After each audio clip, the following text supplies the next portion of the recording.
Eu quero convidar você, queridos, a abrir a sua Bíblia junto comigo, lá no Evangelho de Mateus, capítulo de número 6, para que nós possamos dar continuidade aos estudos que têm sido feitos, expositivos, neste Evangelho, especificamente nesse Sermão do Monte, que tem exatamente 3 capítulos, e nós temos visto aí, verso a verso dele, da maneira mais profunda que a gente tem conseguido trazer para a igreja, né? Então, por favor, abra aí Mateus capítulo 6. Vamos nos deter nessa semana, a gente vai ficar só com os versos 22 e o verso 23. Vamos falar um pouquinho aí dos olhos, das coisas que nós enxergamos, da percepção, da realidade que nos cerca, tá bom? Se nosso leitor oficial tiver a postos, pode ficar à vontade de ler. Mateus 6, 22 e 23. A candeia do corpo são os olhos, de sorte que, se os teus olhos forem bons, todo o teu corpo terá luz. Se, porém, os teus olhos forem maus, o teu corpo será tenebroso. Se, portanto, a luz que em ti há são trevas, quão grandes serão tais trevas? Eu quero, antes de mais nada, irmãos, hoje eu estou sem meus comentaristas regulares, então eu vou ficar muito feliz se você tiver perguntas, dúvidas ou participar com comentários, seja aqui pessoalmente, e aí, se eu não me engano, o processo é você levantar a sua mão aí, o microfone chega até você, e alguém vai me avisar que você quer falar, porque senão, por mim, né, você sabe o que acontece. Mas você que está na internet também, pelo YouTube ou pelo Facebook, pode comentar também, e eventualmente aí os meninos que estão ali atrás vão ler e trazer o seu comentário também, assim que for possível e oportuno, tá bom? Vamos orar, queridos? Dar início à nossa aula. Senhor Deus, nós louvamos o Teu nome, ó Pai, nós Te bendizemos nessa manhã, porque o Senhor é bom, o Senhor é um Deus maravilhoso, o Senhor tem nos acompanhado, tem nos livrado, o Senhor tem sido soberano sobre as nossas vidas, tem demonstrado cada dia mais o seu amor, tem derramado sobre nós a sua graça, o Senhor tem nos ensinado e por isso nós somos gratos e te louvamos.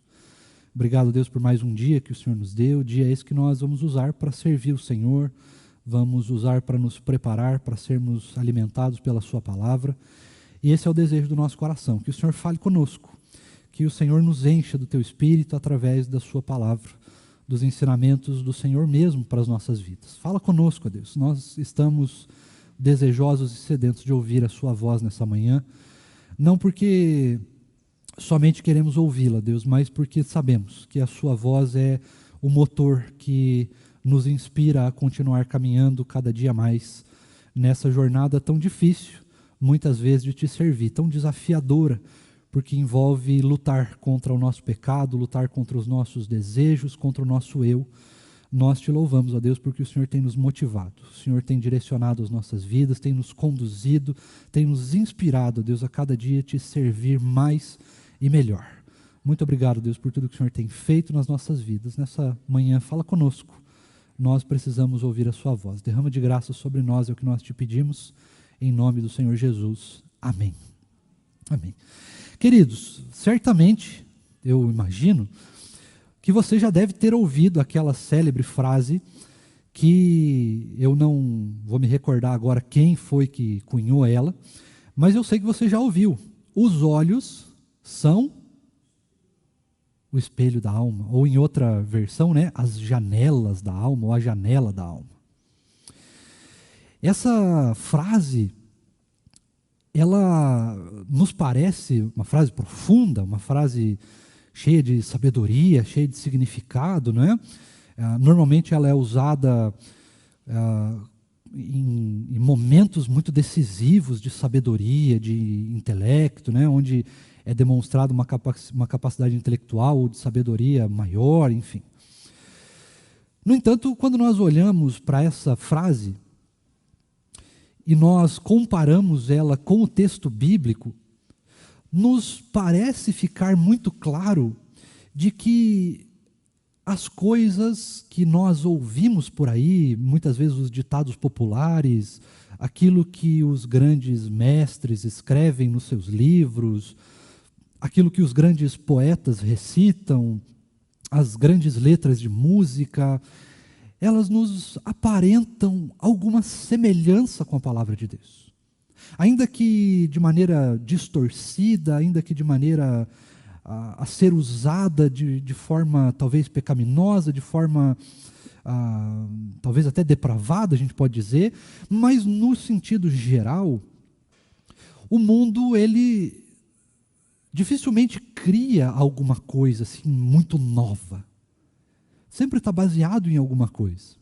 Principalmente no que tange a música, a poesia, a literatura.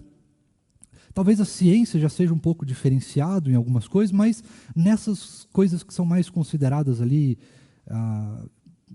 perto do que a gente pode considerar arte pelas palavras, muitas coisas que nós falamos, que os grandes filósofos, os grandes professores, os grandes mestres, pessoas de grande sabedoria ou de grande inteligência falaram, está muito ligada àquilo que nós ouvimos da palavra de Deus.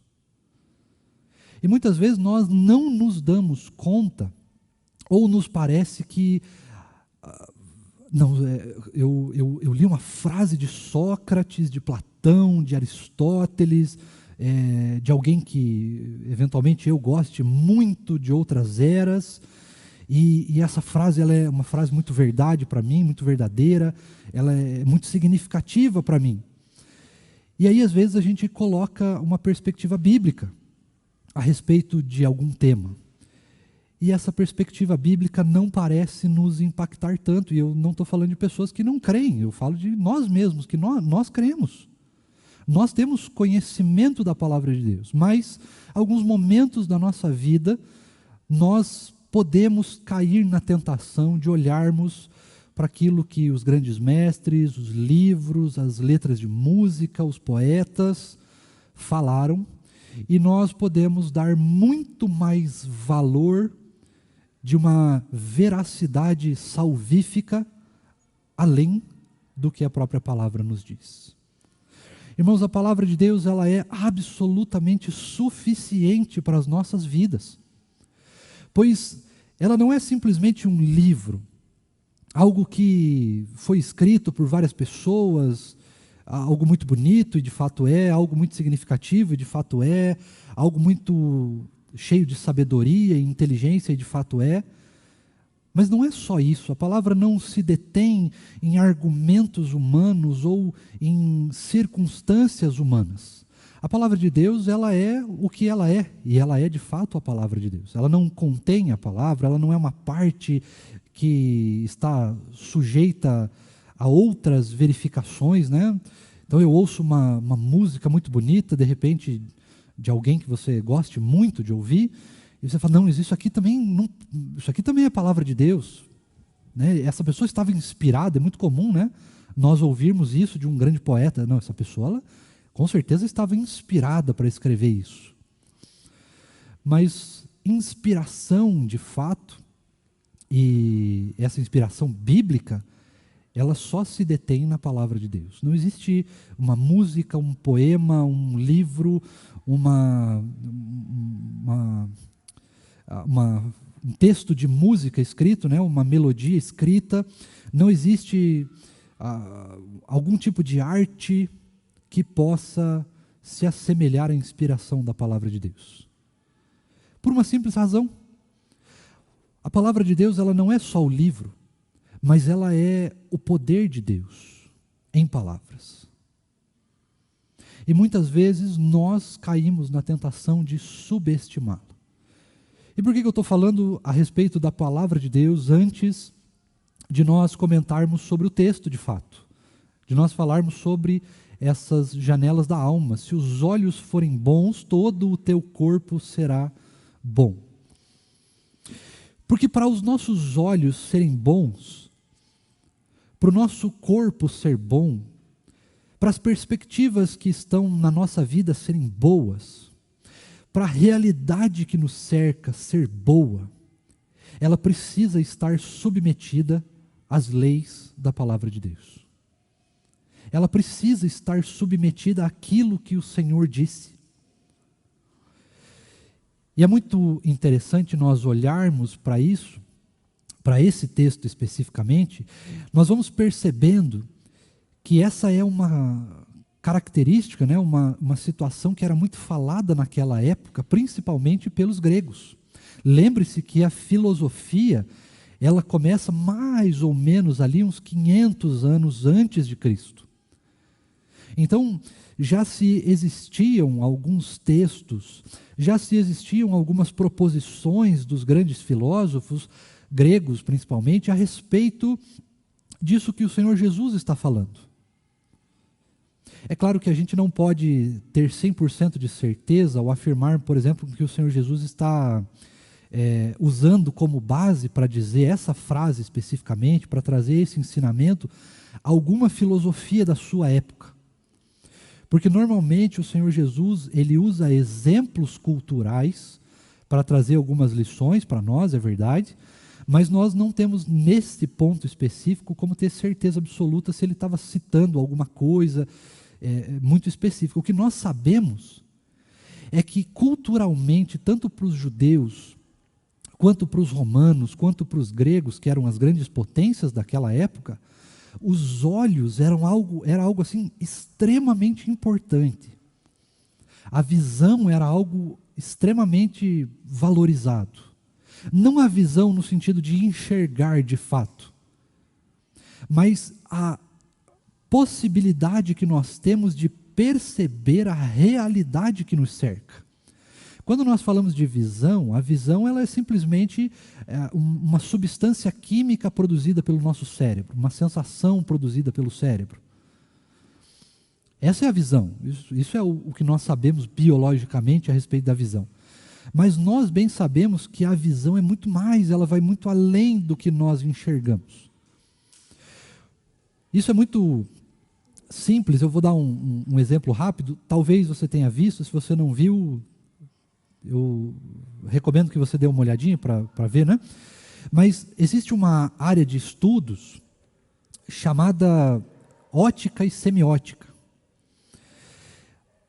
Dentro disso tudo, se nós olharmos, talvez você tenha recebido, há alguns anos atrás, foi uma febre na internet, uma imagem de um vestido, não sei se os irmãos vão lembrar disso, quem se recorda aí vai acabar se lembrando, mas naquela época foi assim um burburinho, porque a ideia daquela foto era você descobrir se o vestido era de uma cor ou de outra.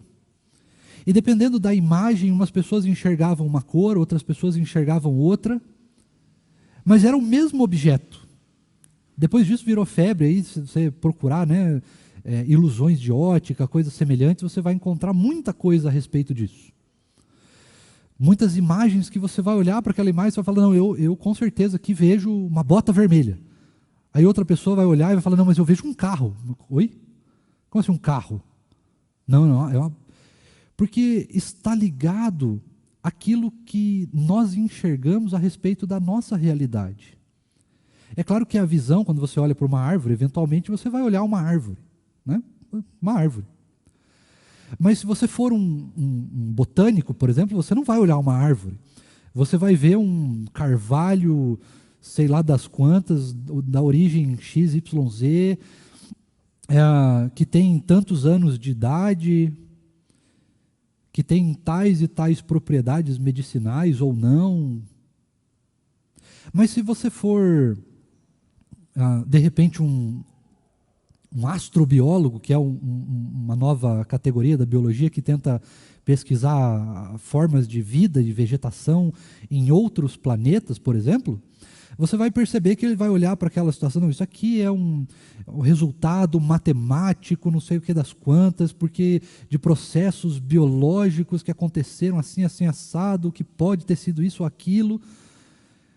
Mas se você pegar, por exemplo, uma criança e colocar diante da mesma árvore, talvez ela nem vá perceber exatamente a árvore, né? Ou só vai perceber ali uma árvore, mas ela vai olhar para aquela árvore e falar, aqui é um bom lugar para ter uma casinha na árvore. Então nós, queridos, olhamos para a nossa realidade de maneiras muito particulares, de maneira muito diferenciadas também. Então, você vai reconhecer, né? Às vezes a gente fala de futebol, por exemplo, E aí eu pergunto, qual é o seu time? Aí você fala, fulano, meu time é tal, né? E aí a pessoa fala assim, olha, esse time é muito ruim. Mas é ruim para quem? Para mim ele é maravilhoso, ele é ótimo. Ou se você pega um jogador de futebol como o Neymar, por exemplo, você fala, o Neymar é excelente. Eu falo, não, o Neymar é uma porcaria. Não, o Neymar ele é intermediário. Outra pessoa vai olhar, quem é Neymar? Porque a realidade que nos cerca, ela está sujeita não somente à nossa visão, mas à forma como que nós enxergamos essa realidade. Como nós interagimos com o que está à nossa volta e mesmo com o que está dentro de nós. Há, por exemplo, queridos grandes filósofos que dizem que o eu, né, eu sou o centro da minha vida, da minha existência. Outros vão dizer que não, a nossa existência ela está relacionada inteiramente com o mundo que nós vivemos, com a realidade que nós estamos inseridos. Outros vão dizer, por exemplo, que o eu só é um eu completo quando você faz alguma coisa relevante durante a sua vida. Porque a realidade que nos cerca está para como nós a enxergamos. Como que nós, crentes, enxergamos então a realidade? Porque quando nós sofremos, por exemplo, uma perda, algumas pessoas elas vão chorar e vão entrar em alto desespero, porque elas vão olhar para aquela realidade da morte e elas vão falar, acabou. Esse é o fim de tudo e agora não tem mais solução, né? Tanto que algumas pessoas até dizem isso, existe solução para todas as coisas, menos para a morte. Mas isso é mentira. Para a nossa realidade existe solução para a morte, e a solução para a morte é Cristo. Porque Deus enviou o seu Filho, unigênito, para que todo aquele que nele crê não pereça, não morra, mas tenha vida eterna.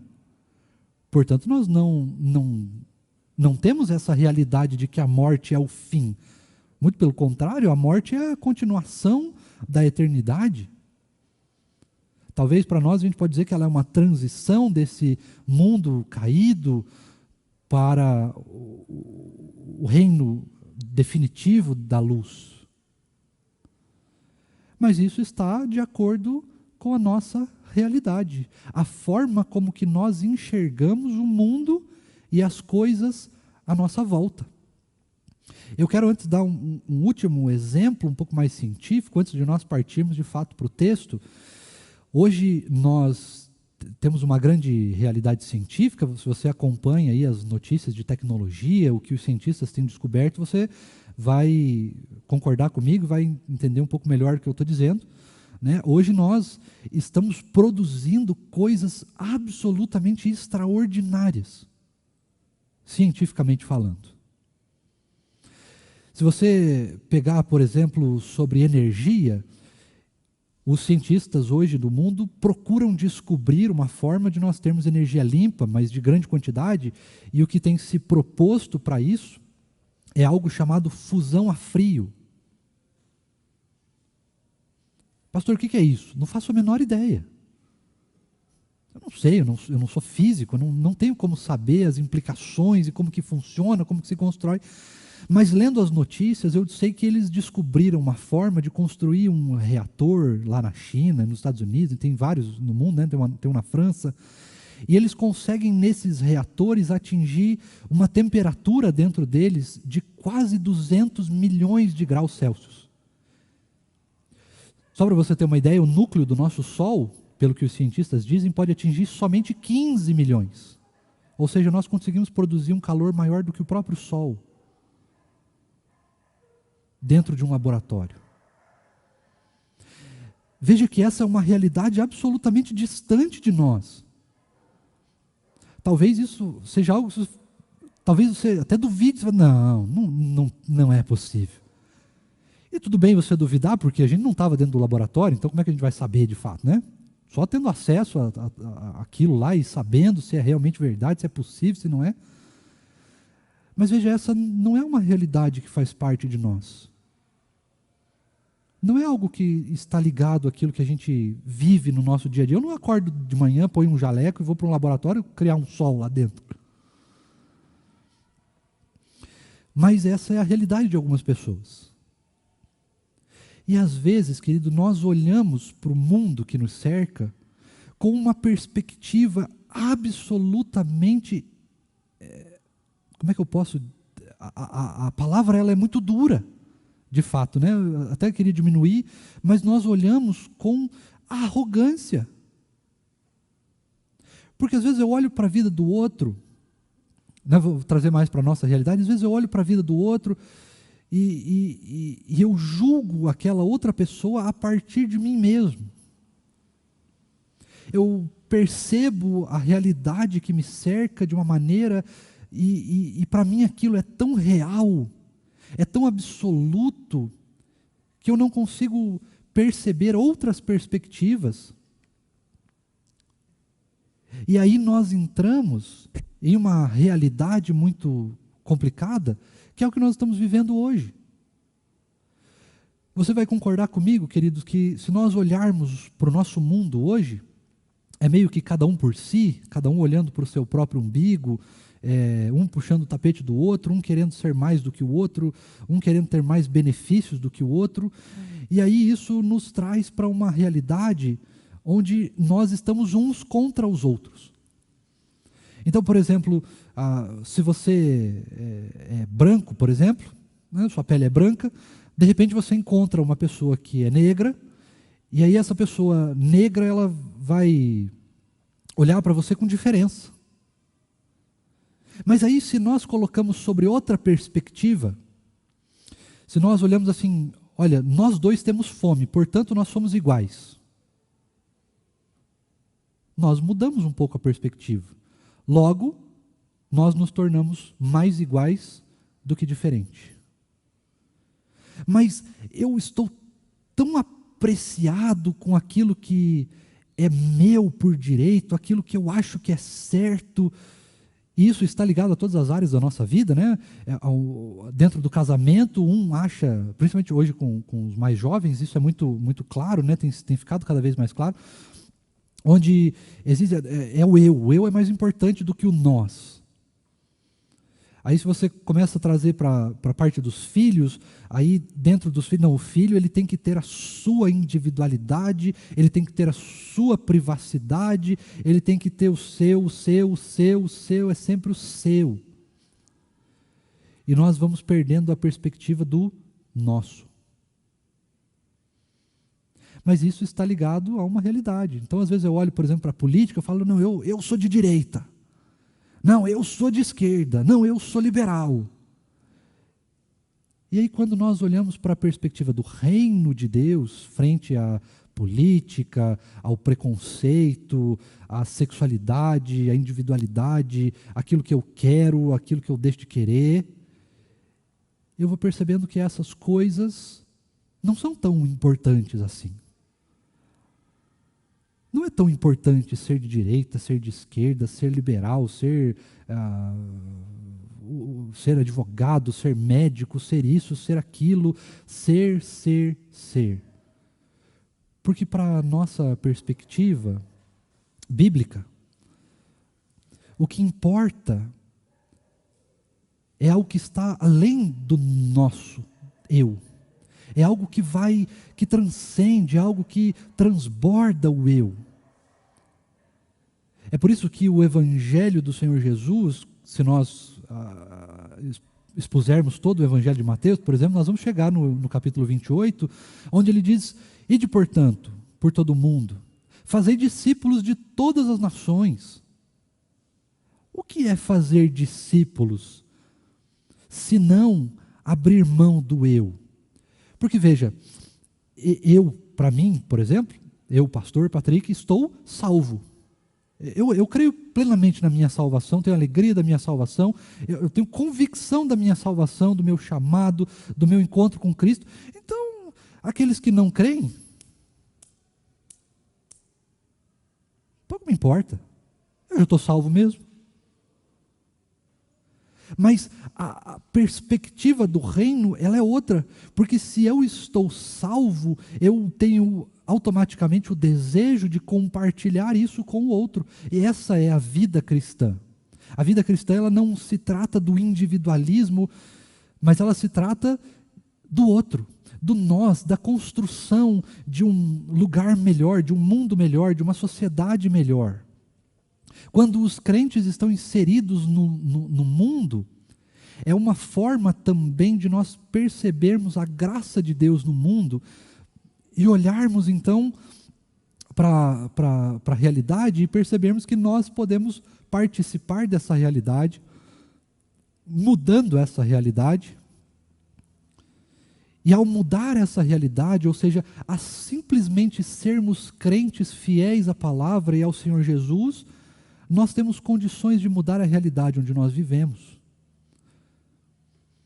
É claro que, se você olhar para a nossa perspectiva do Brasil, você vai perceber que isso não é tão verdade assim, né? Porque nós somos aí 40, 50 milhões de crentes evangélicos, pelo menos o que diz o censo, né? Mas o nosso país é extremamente corrupto. É extremamente sexualizado, por um lado pecaminoso. É um país onde a injustiça impera e tantos outros problemas sociais que nós vivemos, né? E aí nós percebemos, será que nós estamos realmente vivendo a palavra de Deus? Esses 40 milhões, 50 milhões não são capazes de fazer diferença? Por que não estão? Por que as coisas não são como a gente almeja, como a gente percebe, como a gente olha, como a gente deseja? Muitas vezes porque nós estamos olhando para a realidade que nos cerca de uma maneira não bíblica. Talvez a gente esteja olhando para a realidade de uma maneira a partir do eu. Eu quero, eu desejo, eu gostaria que fosse assim. E aí, se não é, nós somos frustrados. E veja, isso está ligado, irmãos, a tudo na nossa vida. Então eu olho, por exemplo, como eu olho para os filhos. Eu olho para o meu filho e eu acho que ele tem que ser advogado. Tudo bem? É uma forma de pensar, uma forma de olhar, uma forma de perceber a realidade. Talvez você olhe para os seus filhos falando, eu gostaria que ele fosse médico para que ele pudesse ter dinheiro. Tudo bem? É uma forma de pensar a realidade. Mas a forma que deveria ser, a forma correta, é nós olharmos para nós mesmos, nós olharmos para o próximo, nós olharmos para a realidade que nos cerca e pensarmos como o Senhor Jesus gostaria que fosse. Qual é a proposição? Como que Deus imagina, ou gostaria, ou entende, ou criou a coisa para ser? Mas, muitas vezes, queridos irmãos, nós estamos absolutamente egoístas e arrogantes, olhando para como nós queremos a vida. Como eu quero o meu trabalho, a minha formação, o meu dinheiro, a forma que eu gasto, a minha esposa, o marido, os filhos, os amigos, os gostos pessoais, a política, e assim por diante. E veja, nós entramos absolutamente em conflito, o tempo todo, porque nós estamos nessa realidade individual, tentando impor o individual a todo tempo para o coletivo. E isso não são os crentes, isso é todo mundo. A comunidade LGBT, ABCD, EPS, H, Y, abre parênteses, fecha parênteses, mais sei lá o que mais, eles querem impor a realidade que é individual deles para o todo. Então você precisa aceitar, não, você não precisa aceitar, não, então você precisa respeitar, não. O problema é seu, a vida é sua. Viva a sua vida e não me incomode. Não, mas você tem que respeitar aqueles que são de direita, você tem que respeitar aqueles que são de esquerda, você tem que respeitar. O individual passa a ser mais importante do que o todo. E eu estou dizendo isso porque, como eu falei, essa é uma tentação nossa, mesmo nós sendo crentes e sabendo que a nossa realidade, a forma correta de enxergarmos a vida e a nossa realidade é a partir do momento que eu me percebo cristão, que eu me percebo filho de Deus, que eu me percebo em um relacionamento profundo com o Senhor Jesus, a partir do momento que eu nasci de novo, eu então olho para a realidade de maneira diferente. Eu olho para a realidade pensando como Deus gostaria que fosse. Como Deus fez para ser. Então eu olho para os meus desejos, eu falo, como que deve ser a minha esposa? Eu tenho minhas perspectivas, você tem a sua. E aí nós olhamos para isso, mas como que o Senhor Jesus gostaria que fosse? E aí isso tira, irmãos queridos, um peso gigantesco dos nossos ombros. Porque quando nós somos individuais, nós olhamos para a realidade simplesmente a partir do eu, e não a partir dos olhos de Cristo, nós vamos percebendo que nós não temos a menor capacidade de alcançar aquilo que nós queremos. Não é verdade? Eu quero uma Ferrari amarela. Vocês sabem disso, né? Os irmãos conhecem meu sonho pessoal. Eu quero uma Ferrari amarela. Para ter uma Ferrari amarela, eu preciso juntar pelo menos aí 1 milhão. Mas aí você começa a perceber várias e várias coisas que estão análogas, ligadas a isso. E aí a perspectiva, mas o que o Senhor Jesus quer que eu tenha? E aí eu falo, poxa, talvez um dia, se for da vontade de Deus, eu tenho uma Ferrari amarela. Mas e se eu não tiver? Tanto faz. Por quê? Porque eu estou mais apegado à realidade de descobrir o que o Senhor quer. Não o que eu quero. Não que o que eu quero seja irrelevante, que Deus olha para isso, eu não me importo. Não é isso. Mas é que a gente sabe, ao olhar para a nossa realidade, ao olharmos para as situações da vida com os olhos de Cristo, nós sabemos que o Senhor tem infinitamente mais do que nós pensamos, ou melhor, do que nós pedimos, segundo a ordem do texto bíblico mesmo diz, do que nós pedimos ou mesmo pensamos.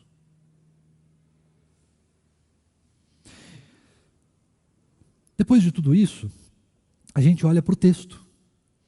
E o texto diz o seguinte, olha, se os seus olhos forem bons, todo o teu corpo será bom. Se os teus olhos, porém, forem maus, todo o teu corpo será mau.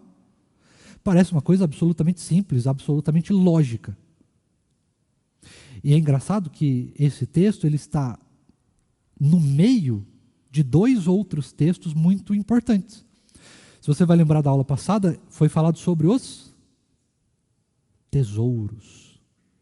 Onde está o seu tesouro, aí está também o seu saúde. Não, está o seu coração, né? Está o seu coração. E aí ele vem com esse texto dos olhos. E logo depois, no versículo 24, ele vai dizer o seguinte, não se pode servir a 2 senhores. Pois você vai, em algum momento, desagradar um e agradar o outro, e em outro momento você vai agradar o outro e desagradar um. Por que ele está no meio desses 2 textos? Não é porque o Senhor Jesus está nessa ordem progressiva, falando agora dos olhos. Porque toda essa realidade, irmãos, do texto que nós estamos vivendo, do Sermão do Monte, do texto que nós estamos expondo, toda essa realidade do Sermão do Monte, dos Evangelhos, da Palavra de Deus, da nossa vida, ela está ligada simplesmente à forma como nós nos vemos e percebemos a realidade onde nós estamos. Como que você percebe a sua realidade? Como que você olha para a sua vida? Como que você olha para a vida do outro? Como que você olha para a Palavra de Deus? Como que você olha para a igreja, para o seu chamado, para a sua profissão? Como que você olha para as coisas? Você olha com olhos bons, você olha com olhos maus, e isso é absolutamente relativo, eu já vou desrelativizar isso, porque eu posso olhar para uma coisa e achar que isso é bom, e você pode olhar para essa mesma coisa e achar que ela é absolutamente ruim, péssima. Então, só dizer assim, não, se os seus olhos forem bons, tudo vai ser bom. Mas o que significa isso de fato? Para mim, e olhando os expositores desse texto, os estudiosos desse texto, nós vamos olhar para isso com a realidade que o Senhor Jesus está dizendo. E aí, o que é olhar com os olhos bons? O que é ter os olhos bons? A conclusão que eu tenho a partir desse texto e olhando para toda a palavra de Deus é a seguinte: os meus olhos são bons quando eu olho para Cristo e para a sua palavra, para aquilo que Ele de fato nos ensinou. Aí então os meus olhos são bons, não porque os olhos são bons, porque os olhos não são. Por que os olhos não são bons? Por uma razão simples: nós estamos em um mundo caído, pecaminoso. Nós somos ainda, como proposto por Agostinho e seguido por Calvino e por nós presbiterianos, totalmente depravados, caídos, corruptos. Então, como que eu, totalmente corrupto, posso olhar para alguma coisa de maneira boa? Não dá. Mas quando eu troco a minha visão pela visão de Cristo e pelo que o Senhor Jesus nos ensina na sua palavra, aí então eu tenho condições de perceber uma realidade boa. Por quê? Porque o Senhor Jesus e a sua palavra são bons. Caso contrário, nós vamos então para o versículo 23. Se a luz dos seus olhos são trevas, quão grandes são essas trevas? Ou seja, se a realidade que você percebe não é pautada na luz de Cristo e do Evangelho, a única coisa que nós podemos enxergar então está absolutamente envolto nas mais tenebrosas trevas, na mais profunda escuridão, na mais profunda pecaminosidade, maldade, depravação, corrupção ou qualquer outra palavra que se assemelhe. E essa é a realidade que esse texto de fato nos traz.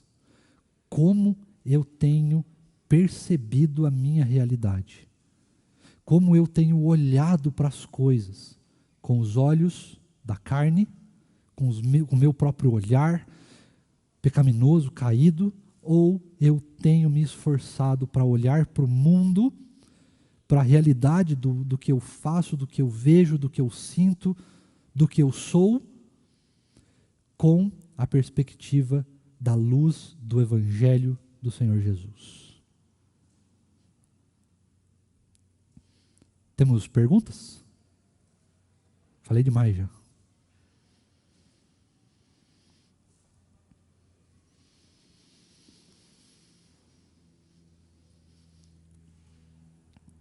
Veja, algo que é muito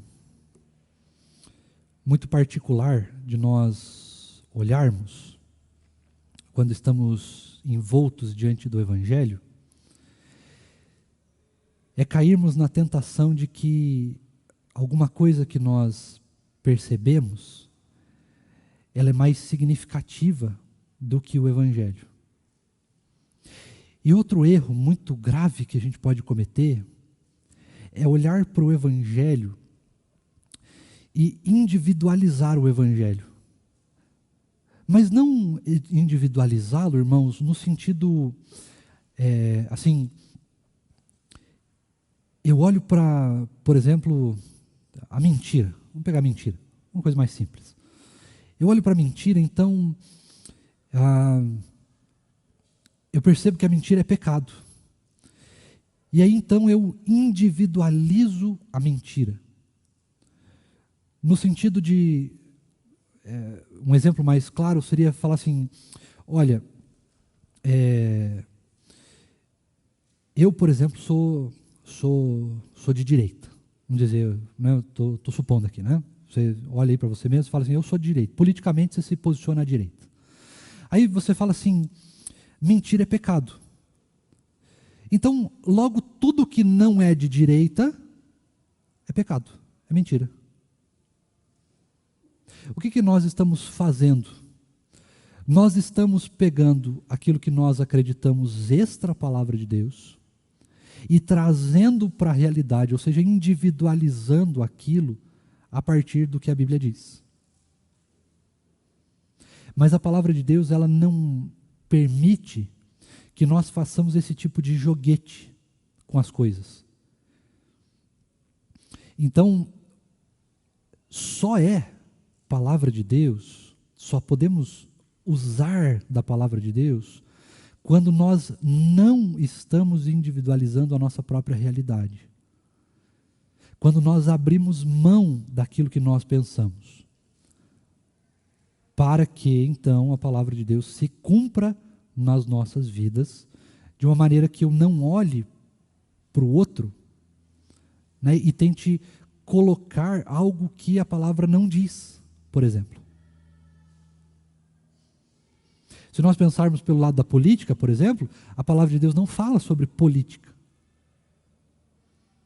Ela traz princípios para que nós possamos viver em paz como sociedade. Mas esses princípios, eles não estão ligados à posição A, posição B, posição C, ou ao fulano, ao beltrano, ao ciclano. Ela é individual da palavra. Então eu não posso levar a palavra de Deus para a política, e nem trazer a política para a palavra de Deus. Eu não posso levar a palavra de Deus para a ciência, por exemplo, e não posso trazer a ciência para a palavra de Deus. Eu posso usar, por exemplo, a ciência para tentar explicar melhor alguma coisa da palavra. Por exemplo, Gênesis. Como é que, por exemplo, um peixe engoliu Jonas? Eu posso tentar usar a ciência, a biologia ou vários outros sentidos para tentar explicar melhor isso. Mas no fim das contas, nós vamos entender que isso é um milagre. Isso é algo que extrapola. Eu posso tentar, mas 100% de certeza é difícil. Tanto que nós olhamos para a palavra de Deus, por exemplo, e não fazendo essa individualidade de como que nós olhamos para a realidade, nós vamos olhar para Coríntios, por exemplo. E lá em Coríntios, Paulo vai falar, por exemplo, para as mulheres de Coríntios, que elas não deveriam cortar o cabelo. Portanto, se Paulo falou que as mulheres não devem cortar o cabelo, logo as mulheres não devem cortar o cabelo. É isso que o texto diz? Essa é a realidade de fato? Algumas pessoas entendem que sim. Né? A mulher deveria, de fato, mulher crente deve ter o cabelo comprido. Mas nós, olhando para a história, para os contextos daquela época, para a realidade que cercava aquele povo, nós vamos olhar para isso e saber, por exemplo, que naquela época existiam, ali em Corinto, por exemplo,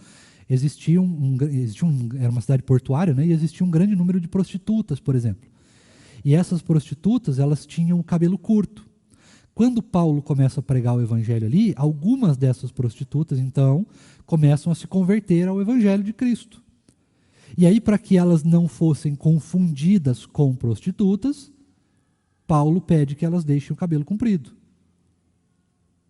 Como que a gente entende isso? A gente precisa olhar para a história, precisa olhar para a realidade daquele povo, precisa olhar para a coisa. E aí nós não podemos individualizar isso. Porque isso não é um princípio. É uma realidade daquele povo, viveu. Aí se você olha para isso e fala, nossa, que bonito, né? Você mulher, né, olha para isso, que bonito, eu vou deixar meu cabelo comprido também. Tá bom, né? Mas isso não te salva, isso não faz diferença nenhuma, né, para salvação ou para qualquer outra coisa. Agora, eu estou usando esse exemplo específico não para que você olhe agora para a palavra de Deus e perceba, então nem tudo na palavra de Deus é tão assim, levado ao pé da letra. É, com certeza é. Mas aquilo que está ligado aos princípios. E os princípios da palavra de Deus são aplicados às outras coisas da vida, a forma como nós enxergamos o mundo, como nós percebemos a realidade, mas elas precisam ser aplicadas quando eu deixo de viver a realidade que me cerca. Um exemplo, a pessoa é um homossexual, por exemplo, ela se converte, ela deixa de ser. A pessoa é um bandido, ela se converte, ela deixa de ser. Porque a realidade da palavra é melhor. Então, quando nós percebemos tudo isso, nós vamos começando a deixar um pouco de lado essas ferrenhas brigas que nós temos, se o time A é melhor, se o time B é pior, ou vice-versa. Porque, na verdade, não importa. Não é uma realidade que nos salva. Não é algo que faz diferença, de fato, nas nossas vidas. Ou pelo menos não deveria. Agora, o que faz diferença para as nossas vidas é olhar para todas as coisas com os olhos de Cristo. E na perspectiva da sua palavra. Então, o que vale mais? Ser crente ou ser de direita? Ser crente. O que vale mais? Ser crente ou ser torcedor do Flamengo? Com certeza ser crente. O que vale mais? Ser crente ou ser... O que eu posso... É basicamente isso, né? Geralmente é futebol e política que as coisas engrenam mais, né? Mas o que vale mais? Você defender para a sua própria vida, já que você tem um relacionamento com o Senhor Jesus, a palavra dele, ou mais valem os estudos de Calvino? Ou os estudos de Agostinho, por exemplo? Ou, sei lá, Aristóteles, Platão, Marx, Foucault, Weber, qualquer outro desse daí. O que vale mais, ser crente ou defender o político A, B ou C? Servir a Jesus ou servir a um político? Servir a Jesus ou servir aos nossos próprios desejos? Servir a Senhor Jesus ou servir a carne? O que será que é melhor para as nossas vidas? Alguém tem as horas aí, por gentileza? Eu não consigo ver aqui.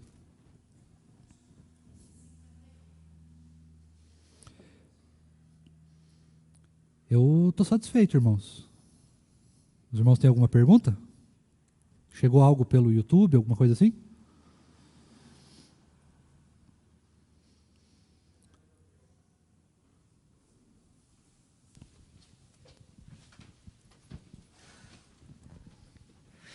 Tem um comentário aqui do Gabriel. Pastor, acredito que o individualismo é perigoso, pois a vida cristã não é individual. Paulo compara a igreja como o corpo de Cristo. Por isso, precisamos ver o mundo nessa perspectiva grupal, coletiva, de que fazemos parte de um corpo e que precisamos um do outro. Perfeito. Algo mais? É isso. Por mim, se não houver então mais perguntas, eu estou satisfeito. Acredito que tenhamos olhado bem para essa perspectiva. E o texto diz exatamente isso para nós, irmãos. Nós precisamos olhar para o mundo com os olhos de Cristo. Porque só assim os nossos olhos, então, podem ser definitivamente bons. E se os nossos olhos, como o texto diz, forem bons, todo o nosso corpo, toda a nossa realidade será boa. Porque o Senhor Jesus é bom. Amém? Vamos orar? Pai Celestial, obrigado, Deus, pela sua palavra. Obrigado, Deus, porque o Senhor tem nos instruído a abrirmos mão da nossa individualidade para pensarmos no nós, para construirmos o todo. Muito obrigado, Deus, porque a realidade da sua palavra para nós é muito mais excelente do que qualquer outra parte da nossa vida, do que qualquer conhecimento que a gente venha adquirir, do que qualquer sabedoria humana, do que qualquer pensamento humano. A sua palavra, Deus, é muito mais excelente. O nosso relacionamento com o Senhor é muito mais excelente. Obrigado, ó Deus, porque o Senhor tem falado aos nossos corações, Deus, ainda que às vezes seja muito difícil nos desapegar desse eu, dessa realidade que para nós às vezes é muito mais palpável. Mas muito obrigado, Deus, porque o Senhor tem falado ao nosso coração, o Senhor tem desafiado o nosso ser, o Senhor tem nos desafiado a ser cada vez melhor, a sermos cada vez mais parecidos com o Senhor, a sermos cada vez mais envolvidos e transformados pela sua palavra. Obrigado, Deus, porque o Senhor tem falado conosco. O Senhor tem derramado de graça sobre as nossas vidas, o Senhor tem instruído o nosso coração, o nosso pensamento, o Senhor tem nos ensinado. Obrigado, Deus, pela sua palavra. Obrigado porque o Senhor tem mudado as nossas vidas. Desde o primeiro momento que nós nos encontramos com o Senhor, que o Senhor nos resgatou, que o Senhor nos tirou do reino das trevas e nos trouxe para a sua graça, nós temos sido transformados pelo Senhor. Nós temos sido impactados pelo poder do seu Evangelho. Nós temos nos tornado cada vez mais parecidos com o Senhor. Nós temos nos preparado, ó Deus, para o dia maravilhoso em que iremos nos encontrar com o Senhor na glória. Muito obrigado, ó Deus, porque o Senhor tem transformado as nossas vidas. Obrigado, ó Deus, porque o Senhor tem tirado o nosso eu da zona de conforto. O Senhor tem nos desafiado a sermos cada vez mais parecidos com o Senhor. O Senhor tem nos desafiado a deixar de lado o nosso eu, o nosso ego, quem nós somos, ó Deus, para que nós possamos ter o ego do Senhor, o ego transformado. Nós temos sido desafiados ao Senhor, Deus, a abandonar os nossos maus desígnios, os nossos maus desejos. Nós temos sido inspirados pelo Senhor a abandonar a sabedoria e a inteligência desse mundo para que nós possamos viver a inteligência e a sabedoria do Senhor e do seu Evangelho. Obrigado, Deus, porque o Senhor tem nos transformado. O Senhor tem feito algo extraordinário nas nossas vidas, que é nos aproximar de Ti. E nós não merecemos nada disso. Nós não merecemos a salvação que temos, nós não merecemos o que o Senhor tem feito por nós, nós não merecemos o céu, porque somos absolutamente pecadores. Por isso também nós pedimos perdão ao Senhor e pedimos que o Senhor inspire o nosso coração, a nossa vida, o nosso ser, a sermos cada vez mais próximos do Teu Evangelho, a sermos cada vez mais desejosos do Seu Evangelho, de sermos mais parecidos com o Senhor, de estarmos debaixo do senhorio do Senhor, de estarmos mais próximos do Seu reinado. Que o desejo do nosso coração, Deus, não seja por um Brasil melhor, tão somente nisso, mas que o nosso desejo, ó Deus, seja pelo Teu reino nessa terra. Que o nosso desejo, Deus, seja primeiro o Seu antes do nosso. Que a nossa política seja primeiro a Sua antes da nossa. Que a nossa vontade, ó Deus, seja primeiro a Sua antes da nossa. Transforma as nossas vidas, Deus. Continua nos impactando, continua nos inspirando, continua mudando quem nós somos, para que sejamos cada vez mais a imagem e semelhança do Senhor. Isso, Deus, é o que nós Te pedimos. E também Te pedimos, ó Deus, que nos prepare para o culto que teremos logo mais à noite, que nós possamos estar absolutamente tranquilos nesse dia, Deus, que possamos nos preparar para ouvir a Sua palavra, que possamos nos preparar para Te adorar, Deus, em espírito e em verdade, juntos, aqui no templo, Deus, em casa ainda, aqueles que ainda estarão em casa, com suas famílias, cultuando, fazendo culto familiar, Deus, que nós possamos estar absolutamente preparados para Te louvar nesse dia e a partir dele em todos da nossa vida. Continua, Deus, falando conosco. Nós somos extremamente carentes do Senhor, somos extremamente desejosos de receber mais da Sua graça. Por isso derrama da Sua graça sobre nós, Deus. É o que nós Te pedimos e também Te agradecemos em nome de Jesus. Amém.